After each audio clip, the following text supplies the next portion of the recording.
people are worried about.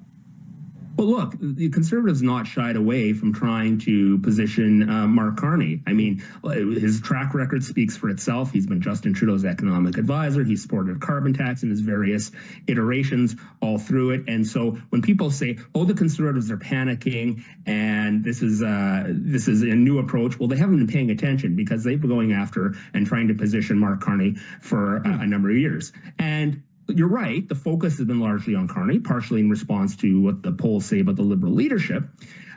But I think the Conservatives and I think Pierre Poilievre would love to take on Mark Carney in the next election and go after him, go after his previous record. You know, he claims to be an outsider, but this guy is getting confidential briefings from the cabinet. What about his ethics? He says he's, divested himself from a number of things, but he's still, we haven't seen anything from the ethics commissioner. We haven't seen any details about that. So I think, frankly, Mr. Poilievre relishes a chance to take on Mr. Carney after the Liberal leadership has come to an end. Well, he's not elected and doesn't hold office, so I don't know if he has to comply with the ethics commissioner. I don't believe he would have to unless he actually wins the leadership race. But I mean, that will be something he has to do. Look at his track record. He was the chairman of Brookfield, International.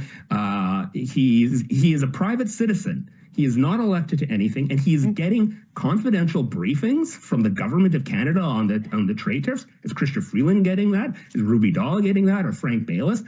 I highly doubt it. So there are questions, I think, that have to be raised about the ethics of a private citizen who's never been elected to anything getting this type of access. And it's clear like Liberals, PMO and others seem to be in the bag for Mr. Carney. Well, I wasn't dismissing your concerns about his financial holdings. I was just explaining to the audience that because he's not elected, there's no compliance he has to have with the ethics commissioner. What level of detail he's getting from which ministers is a very interesting question. I would agree with you because we've asked it too.